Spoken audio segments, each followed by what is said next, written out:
Film dibuka dengan memperlihatkan seorang pria miskin dan pengangguran bernama Jung. Di malam itu, Jung mabuk bersama dengan dua sahabatnya. Hal itu karena di hari tersebut, Jung ditinggal nikah oleh mantan pacarnya yang dia telah pacari selama 6 tahun. Ketika itu sahabatnya pun berusaha untuk menyemangati Jung agar Jung bisa move on secepatnya. Tetapi Jung pun bilang kalau dia tidak menyangka mantan pacarnya itu bisa menikah sebegitu cepat karena mereka baru saja putus 2 bulan yang lalu. Jung tidak menyangka mantannya bisa menikah dengan seseorang yang baru dipacarinya 2 bulan. Di momen itu Jung pun tersadar kalau dia tidak bisa hidup tanpa mantannya. Karena hal itulah Jung pun langsung bertekad untuk membatalkan pernikahan mantannya di hari itu. Namun sebelum Jung keluar dari bar tersebut, tiba-tiba datanglah seorang wanita memakai gaun. Dia bernama Nara, di mana ternyata Nara ini adalah mantan dari Jung. Sebelum Jung tiba di pernikahan, ternyata Nara sudah memutuskan untuk membatalkan pernikahannya karena Nara tersadar pria yang dicintainya adalah mantannya dulu yang dia pacari selama 6 tahun, yaitu Jung. Beberapa hari kemudian Jung yang memang sudah berniat untuk menikahi Nara, akhirnya dia pun meminta restu kedua orang tua Nara, diawali kepada ibu Nara. Tentu di hari itu Jung sangat gugup, namun Nara bilang kalau ibunya sudah merestui hubungan mereka berdua sehingga Jung tidak usah terlalu memikirkannya. Jung pun akhirnya bertemu dengan ibu Nara. Seperti basa-basi pada umumnya, ibu Nara pun bertanya apa pekerjaan Jung. Jung pun langsung menjawab kalau dia berencana menjadi pengacara sehingga dia harus ujian terlebih dahulu. Dan karena hal itulah saat ini Jung masih menganggur. Ketika itu sebenarnya Jung sangat malu dan insecure karena dia masih pengangguran. Namun di luar dugaan, bukannya meremehkan Jung ketika itu, ibu Nara malah memberikan uang kepada Jung sebagai biaya untuk membeli apartemen untuk mereka berdua tinggal. Tentu hal itu membuat Jung senang dan terlihat kalau memang ibu Nara ini sudah merestui hubungan antara Jung dengan Nara. Ibunya pun bilang yang sulit untuk diyakinkan bukanlah dirinya tetapi ayah Nara. Karena hal itulah keesokan harinya Jung pun langsung menemui ayah Nara. Benar saja keesokan harinya Jung pun sampai harus sujud di bawah kaki ayah Nara untuk meminta restu darinya. Karena ternyata ayah Nara ini adalah seseorang jenderal TNI yang sangat kaya raya. Dan karena hal itulah juga dari kecil Nara selalu hidup berkelebihan. Dan mengetahui fakta kalau ternyata Jung ini hanyalah seseorang pengangguran, itu membuat ayah Nara sulit untuk memberikan restunya. Bahkan ketika itu ayah Nara sampai ingin menembak Jung menggunakan senjata. Tapi ketika itu Nara pun langsung bilang kalau dia lebih mencintai Jung daripada ayahnya. Tentu perkataan itu membuat ayah Nara mau tidak mau harus merestui hubungan antara Jung dengan Nara. Oleh karena hal itulah setelah mendapat restu dari kedua orang tua, beberapa hari kemudian Jung dan Nara pun melaksanakan pernikahan. Sampai beberapa tahun kemudian Jung dan Nara pun menjalani kehidupan berumah tangga dan mereka berdua fokus di karir masing-masing. Jung sekarang sudah berhasil menjadi pengacara sedangkan Nara berkarir sebagai produser film. Ketika menjalani kehidupan berumah tangga karena mereka berdua ini berasal dari latar belakang dan dibesarkan dari dua keluarga yang sangat berbeda, di mana Jung berasal dari keluarga yang miskin sedangkan Nara dari kecil dia selalu hidup bergelimang harta. Karena hal itulah menyebabkan mereka berdua sering terjadi cekcok karena perbedaan kebiasaan hidup. Apalagi mereka berdua sekarang sudah menghabiskan banyak fokusnya untuk mengejar karir. Karena hal itulah mereka sering terjadi masalah dan akhirnya karena mereka tidak kuat menghadapi permasalahan yang dari ke hari selalu saja datang dan mereka selalu bertengkar dari hari ke hari. Karena hal itulah sampai di suatu titik mereka pun memutuskan untuk bercerai. Mereka pun pergi ke pengadilan. Di situ hakim menanyai permasalahan yang terjadi di antara mereka berdua. Jung dan Nara pun mulai menceritakan permasalahan rumah tangga mereka. Permasalahannya berawal dari hal-hal kecil seperti perbedaan makanan, di mana Jung menyukai makanan-makanan yang murah yang menurut Nara itu adalah makanan yang menjijikkan. Sebaliknya Nara menyukai makanan-makanan yang mahal yang menurut Jung itu menghabiskan uang saja. Permasalahan juga timbul di masa-masa Jung ketika masih menganggur, belum mendapatkan pekerjaan sebagai pengacara karena Jung merasa insecure terus-terusan dibiayai oleh Nara. Di sisi lain, Nara juga insecure karena kedua orang tua Jung, yaitu mertua dari Nara, itu terus-terusan mengatai Nara ini tidak bisa apa-apa karena dia berasal dari keluarga yang kaya. Dan mertuanya juga mengatai kalau Nara ini memiliki kebiasaan yang buruk, yaitu menghabiskan uang saja karena dia berasal dari orang kaya. Tentu hal itu membuat Nara teraneh-aneh karena semua yang dilakukan oleh kedua orang tua Jung itu terlalu hemat sekali, mulai dari mencuci piring sabunnya tidak boleh kebanyakan, kemudian makanan-makanan harus murah, dan tentu hal itu membuat Nara tidak nyaman. Karena permasalahan semakin menumpuk seiring berjalannya waktu, puncaknya mereka berdua ketahuan sama-sama selingkuh. Dan mendengar cerita itu, hakim pun awalnya tentunya tidak merekomendasikan mereka untuk bercerai, tetapi mereka berdua tetap untuk ingin bercerai. Karena di Korea syarat untuk bercerai harus menunggu 30 hari. Karena hal itulah mereka pun menunggu 30 hari untuk resmi bercerai secara hukum. Berdua pun akhirnya pulang dari pengadilan. Jung meminta untuk bareng ke kantornya bersama dengan Nara. Ketika di mobil berdua, tiba-tiba terjadi musibah karena secara tidak sengaja mereka berdua tertabrak oleh mobil lain.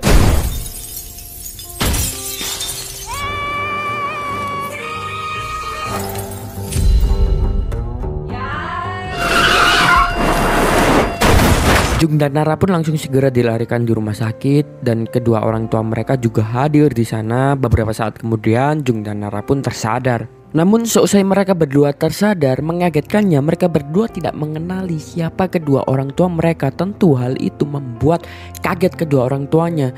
Lalu dokternya pun langsung memeriksakan dan dokternya langsung berbicara kepada kedua orang tua dari Nara dan Jung. Di situ dokternya pun cerita kalau ternyata Nara dan Jung mengalami amnesia sementara yang membuat Nara dan Jung melupakan memori-memori kenangan selama beberapa tahun kebelakangan. Tapi dokternya pun bilang kalau memori mereka akan kembali seiring berjalannya waktu. Di tempat lain, perawat bilang kepada Jung dan Nara kalau mereka berdua adalah pasangan suami istri. Tentu hal itu membuat Jung dan Nara yang amnesia terkaget. Terlihat kalau Jung sangat senang karena dia tidak menyangka bisa menikahi wanita secantik Nara yang seperti putri kerajaan. Sedangkan Nara terheran-heran bagaimana dia bisa menikahi seseorang lelaki yang culun dan miskin seperti Jung ini. Esok harinya giliran adik Nara yang menjaga Nara dan Jung. Di hari itu adiknya pun cerita kalau Nara dan Jung akan segera bercerai. Mendengar cerita itu, Jung sangat terkaget karena dia tidak menyangka betapa bodohnya dia bisa menceraikan wanita secantik Nara. Dan mendengar itu, Nara pun akhirnya juga lega karena dia akan bercerai dengan pria miskin dan bodoh seperti Jung ini. Sore harinya dokter bilang kepada ibu Jung dan Nara kalau Jung dan Nara sudah diperbolehkan untuk pulang. Namun di situ dokternya menyarankan agar Jung dan Nara tetap tinggal di rumah mereka agar ingatan mereka cepat kembali. Tentu awalnya ibu Nara tidak setuju karena ibu Nara tidak ingin anaknya kembali rujukan lagi bersama dengan Jung. Namun karena terpaksa akhirnya ibu Nara dan Jung pun sepakat untuk Nara dan Jung tetap tinggal di rumah mereka yang dulu. Dan karena mereka baru saja pulih, akhirnya adik Nara pun bertugas untuk menjaga Jung dan Nara. Di situ ibu Nara berpesan kepada adik Nara agar adik Nara menjaga Nara supaya tidak rujuk balikan lagi dengan Jung. Setelah beberapa hari tinggal serumah, akhirnya kedua keluarga dari Jung dan Nara memiliki ide untuk mengundang semua teman dekat Jung dan Nara agar ingatan mereka berdua cepat pulih. Hari H acaranya pun dimulai. Jung dan Nara ditemui oleh tiap-tiap teman dekat mereka, mulai saling bercerita tentang masa lalunya. Pun bertemu dengan kedua sahabat dekatnya dan mereka juga tidak menyangka Jung sampai amnesia sampai-sampai merupakan mereka berdua. Di situ sahabatnya pun juga meletuk. Dari dulu dia juga tidak menyangka Nara mau menikahi orang culun dan miskin seperti Jung ini. Karena penasaran, akhirnya di kamar mandi Jung pun bertanya pada sahabatnya Ki, bagaimana awal pertemuan Jung dengan Nara. Di situ akhirnya Ki pun cerita Kejadian tersebut terjadi ketika Jung masih duduk di bangku perkuliahan sebagai mahasiswa. Di malam itu kebetulan Jung bersama dengan teman-temannya pergi ke bar untuk mabuk-mabukan. Ketika semuanya sudah selesai dan teman-teman Jung sudah pulang, tiba-tiba datanglah seorang wanita cantik yaitu Nara. Di situ Jung yang memang culun, dia pun kebingungan untuk mengajak ngobrol Nara. Untungnya ada Ki, sahabat setia Jung, yang mengajari Jung bagaimana caranya memperlakukan wanita cantik dengan baik dan benar. Awalnya Nara tertarik dengan Jung karena Nara ini sering sekali pergi ke bar dan dia jarang menemukan sesosok pria culun seperti Jung ini. Namun ketika memulai pembicaraan, Jung malah mengeluarkan senyum creepy-nya yang bukannya malah membuat Nara nyaman. Di situ Nara semakin ketakutan dan tanpa pikir panjang setelah melihat senyuman itu Nara pun memutuskan untuk pergi meninggalkannya. Dan ya lagi-lagi di malam itu Jung gagal untuk berkenalan dengan cewek cantik. Di situ lagi-lagi sahabatnya Ki pun meledek Jung, padahal sebelumnya Ki telah memberikan saran, tetapi lagi-lagi Jung tidak bisa menerapkan saran itu untuk digunakannya berkenalan dengan seorang wanita. Ketika akan pulang, Jung tiba-tiba melihat Nara yang tersedak karena minum terlalu banyak. Tanpa pikir panjang, Jung pun langsung berlari untuk menolong Nara dan membawa Nara pergi ke dokter. Dan yang membagongkan di malam itu, bukannya berkenalan dengan Jung, malah Nara berkenalan dengan dokter yang memeriksanya dan pacaran dengan dokter yang memeriksanya selama berbulan-bulan. Film pun kembali lagi ke masa sekarang. Jun langsung bertanya kepada sahabatnya, terus bagaimana aku bisa berakhir pacaran dengan Nara? Sahabatnya pun melanjutkan ceritanya. Berbulan-bulan setelah kejadian di malam itu, Jung menonton pertandingan baseball. Secara kebetulan, dia melihat Nara di TV lapangan bertindak sangat gila sekali, dan teman Nara di sampingnya membawa tulisan kalau Nara baru saja putus.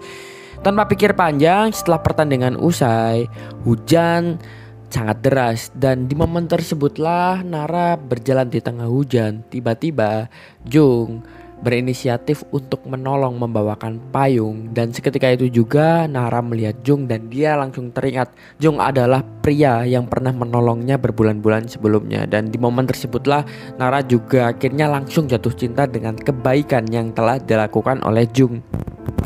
Di malam itu Nara pun pulang bareng dengan Jung dan sahabatnya. Ketika di mobil, Jung pun memberanikan dirinya untuk mengajak ngedate Nara melihat pertandingan baseball lagi.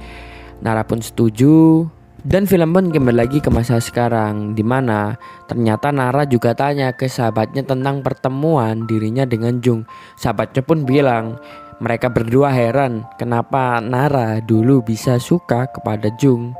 Sepulang dari acara pertemuan di hari itu, Ibu Jung ngide untuk melakukan hipnoterapi kepada Jung dan juga Nara agar ingatan mereka cepat pulih kembali. Akhirnya setelah dari acara itu mereka berdua pergi ke hipnoterapi dan memulai hipnoterapinya. Setelah melakukan hipnoterapi, bukannya Nara dan Jung mengingat tentang pengalaman-pengalaman buruk konflik mereka berdua. Di situ Jung malah introspeksi diri. Dia berkata kepada Nara, dia meminta maaf atas perlakuan buruknya selama ini kepada Nara. Di situ Nara pun bilang kalau Jung tidak seharusnya minta maaf karena yang salah adalah dirinya. Dan ya, hal itu membuat Jung dan Nara di momen tersebut malah menjadi lebih akur lagi dan mereka mulai merasakan ketertarikan antar satu sama lain lagi. Malam harinya Jung dan Nara sampai di rumah. Ketika di rumah mereka berdua makan santai. Di momen santai tersebut, secara diam-diam Jung melihati wajah Nara. Jung pun mulai merenung dan berpikir dia tidak bisa memahami dirinya di masa lalu yang sampai memikirkan untuk bercerai dengan wanita secantik Nara. Di saat yang lain ternyata Nara juga tersadar kalau Jung melihat dirinya secara diam-diam. Dan menurut Nara tindakan yang dilakukan oleh Jung itu adalah tindakan yang lucu karena Jung seperti pria culun yang tidak berani memandangnya dan mengajak bicaranya secara langsung. 그래도 넌 귀엽다. 하셨어요? Malam hari selanjutnya, Jung memberanikan dirinya mengecat Nara untuk mengajak Nara pergi melihat ke lapangan baseball seperti yang Jung lakukan dulu ketika awal-awal PDKT dengan Nara. Nara pun menyetujui ajakan tersebut. Tentu Jung senang bukan main. Esok harinya, karena takut ketahuan adik Nara, mereka berdua akan berkencan. Akhirnya Nara dan Jung berangkat sendiri-sendiri untuk pergi ke lapangan baseball. Mereka pun sampai di lapangan tersebut. Meskipun tidak ada pertandingan, namun mereka menikmati indahnya momen tersebut. Karena itu adalah tempat yang sama, namun dalam waktu yang berbeda. Dulu mereka kencan pertama kali. Nara pun mulai bilang, dulu di tempat ini kita pasti belum saling membenci satu sama lain. Jung pun langsung membalas. Dia bingung apa yang salah dengan pernikahan mereka dulu. Jung pun melanjutkan pembicaraannya. Dia berkata, seandainya kita tidak bisa mengingat memori-memori buruk tentang pernikahan kita dulu, apakah kita berdua mau memulai hubungan kita dari awal lagi? Nara pun tidak menjawabnya karena memang nyatanya mereka berdua tidak tahu apa yang sudah terjadi dengan pernikahan mereka. Ya nyatanya di hari itu cinta mereka berdua mulai tumbuh bersemi lagi. Ngedate pun dilanjutkan sampai sore hari, makan bersama hingga dinner di restoran mewah pada malam harinya. Setelah dinner mereka berdua memutuskan untuk pulang. Kebetulan saat itu sedang hujan deras. Secara tidak sengaja payung yang dipegang Nara lepas terbang. Secara sigap tanpa pikir panjang, Jung pun langsung berusaha melindungi Nara agar tidak terkena hujan. Dan di momen itulah Nara pun teringat momen pertama kali dulu Jung melindungi Nara ketika sedang hujan. Dan di momen itu perasaan cinta juga mulai tumbuh di hati Nara. Karena dia jelas-jelas teringat memori indah yang pernah dialami dulu. Karena suasananya yang berbeda, mereka pun mengurungkan niatnya untuk pulang dan melanjutkan ngedate mereka dengan pergi ke bar milik sahabat dari Jung. Setibanya di bar itu, Jung dan Nara pun menjadi semakin mesra.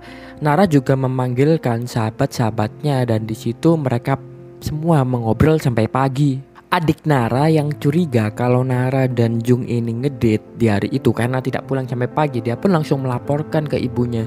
Tentu ibu Nara menjadi terkaget dan panik karena ibu Nara tidak ingin Nara rujukan lagi dengan Jung. Karena hal itulah ibu Nara pun terus menghimbau agar adik Nara menjaga supaya Nara tidak balikan lagi dengan Jung.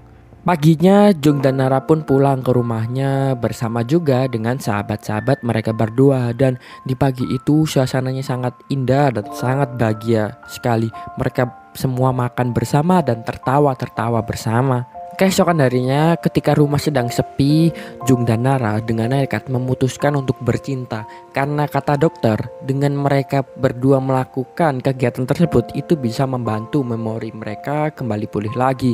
Namun di tengah-tengah mereka sedang bercinta, tidak diduga ternyata adik Nara pulang dan memergoki mereka berdua. Tentu melihat itu adik Nara pun langsung terkaget. Jung tanpa pikir panjang langsung berusaha berlari kepada adik Nara untuk berusaha menjelaskan apa yang sedang terjadi. Namun sialnya ternyata Jung tersandung oleh bola baseball dan itu membuat Jung terbentur kepalanya. Dan setelah itu Jung pun langsung dibawa ke rumah sakit. Seusai siuman dari pingsannya, Nara melihat ada yang berbeda dengan tingkah laku dari Jung. Di situ Nara tersadar, mungkin saja ingatan yang dialami oleh Jung sudah kembali sepenuhnya. Keesokan harinya ibu Nara menemui Jung dan Nara. Di situ ibu Nara bilang ke Jung kalau seharusnya Nara dan Jung itu setelah ini akan bercerai. Karena hal itulah ibu Nara pun akhirnya mengusir Jung agar tidak tinggal serumah lagi dengan Nara. Namun di momen itu Nara terlihat tidak mau karena Nara masih ingin untuk hidup bersama Jung. Tetapi lagi-lagi terlihat Jung hanya diam saja dan di situ Nara pun tersadar. Mungkin saja benar ingatan yang dialami oleh Jung sudah kembali sepenuhnya. Dari pertemuan itu ibu Nara pun langsung bilang ke Nara kalau setelah ini Nara akan disekolahkan ibunya agar pergi ke luar negeri karena ibunya tidak ingin Nara bertemu lagi dengan Jung. Di situ Nara awalnya menolak, namun ibunya langsung bilang sebelumnya Nara tidak bahagia dengan pernikahannya dan ibunya hanya ingin yang terbaik. Oleh karena itu lebih baik Nara mengikuti keinginan ibunya. Karena posisi Nara saat ini dia tidak mengingat apa-apa, yang dia ingat adalah keindahan momen-momen dengan Jung saja sebelum semua itu terjadi. Malam harinya Nara menemui Jung. Di situ Jung terlihat tidak antusias dengan pertemuan tersebut. Ya, Padahal di momen itu Nara berharap Jung memohonnya untuk kembali karena nyatanya Nara ingin memulai semuanya dari awal seperti apa yang dikatakan oleh Jung. Tetapi memang benar, kenangan memori buruk yang terjadi di rumah tangga mereka itu sudah diingat oleh Jung semua. Di situ Nara pun sadar, mungkin saja Jung sudah tidak mencintainya. Karena hal itulah Nara pun akhirnya memutuskan untuk pergi ke luar negeri. Keesokan harinya Jung pulang ke rumahnya. Ketika di rumah, dia terkaget karena dia menemukan bola baseball yang telah ditulis oleh Nara. Tulisannya, semoga mereka berdua tidak akan mendapatkan ingatan mereka kembali. Di momen tersebut, Jung pun tersadar kalau sebenarnya Nara masih ingin untuk tetap melanjutkan hubungan mereka berdua. Malam harinya Jung makan bersama teman-temannya. Di situ terlihat Jung yang sangat gundah gulana. Teman-temannya pun langsung menyuruh Jung agar dia mengingat momen-momen dirinya bersama dengan Nara ketika mereka menikah dulu. Jung pun mulai bernostalgia, dia mengingat memori-memori dirinya ketika dia menikah dengan Nara dulu. Tapi Jung tidak bisa mengenang kenangan-kenangan indah. Yang Jung ingat adalah kenangan-kenangan buruk saja ketika dia menjalin rumah tangga bersama dengan Nara. Namun meskipun begitu, Jung tetap bahagia. Karena sepahit apapun kenangan, jika hadir dalam bentuk nostalgia, rasanya akan sangat indah. Setelah itu Jung pun tersadar dari lamunannya. Dia pun langsung berkata kepada teman-temannya kalau dia menyesal karena tidak berusaha untuk memperjuangkan Nara lagi. Sekarang semuanya sudah terlambat. Tapi ketika itu temannya pun bilang kalau ini belum terlambat. Jung harus menyusul Nara untuk pergi ke bandara untuk menyusul dia. Karena itulah Jung tanpa pikir panjang, dia langsung pergi ke bandara untuk menyusul Nara. Jung bersama teman-temannya sampai di bandara. Untung saja Nara belum berangkat. Di situ Jung langsung mengungkapkan semua perasaannya. Jung pun berkata, perpisahan seringkali terjadi karena ingatan akan kenangan buruk lebih sering daripada kenangan baik. Dan itu adalah jebakan. Karena seseorang bisa lupa betapa besar rasa cintanya karena dibutakan oleh kenangan buruk. Jadi maafkan aku karena telah membiarkan kenangan buruk itu membutakanku. Kumohon jangan pergi Nara. Namun setelah mengatakan itu semua, ternyata Nara masih menggunakan headset. Jadi dia tidak mendengar apa-apa. Nara pun melepas headsetnya dan bertanya Jung telah mengatakan apa. Tentu Jung kebingungan karena semua kata-kata romantis yang diucapkan tadi itu adalah contekan dari tangannya. Akhirnya Jung pun berusaha untuk mencontek tetapi dia tidak bisa mengatakannya lagi. Akhirnya Nara pun di momen itu pergi meninggalkan Jung. Tentu Jung hanya terdiam saja dan dia bingung untuk melakukan apa. Akhirnya teman-temannya pun berusaha untuk menyadarkan Jung. Mungkin memang mereka berdua tidak berjodoh. Akhirnya Jung pulang dengan penuh penyesalan. Tetapi sebelum sempat meninggalkan bandara, tiba-tiba Jung terkaget karena di situ ada Nara. Nara ternyata sudah memutuskan untuk tidak jadi pergi ke luar negeri karena dia ingin membangun kembali ulang hubungannya dengan Jung. Tentu di situ Jung sangat senang dan langsung mereka berdua berpelukan. Dan ya, itulah ending dari film ini. Terima kasih sudah menonton, jangan lupa saksikan konten selanjutnya.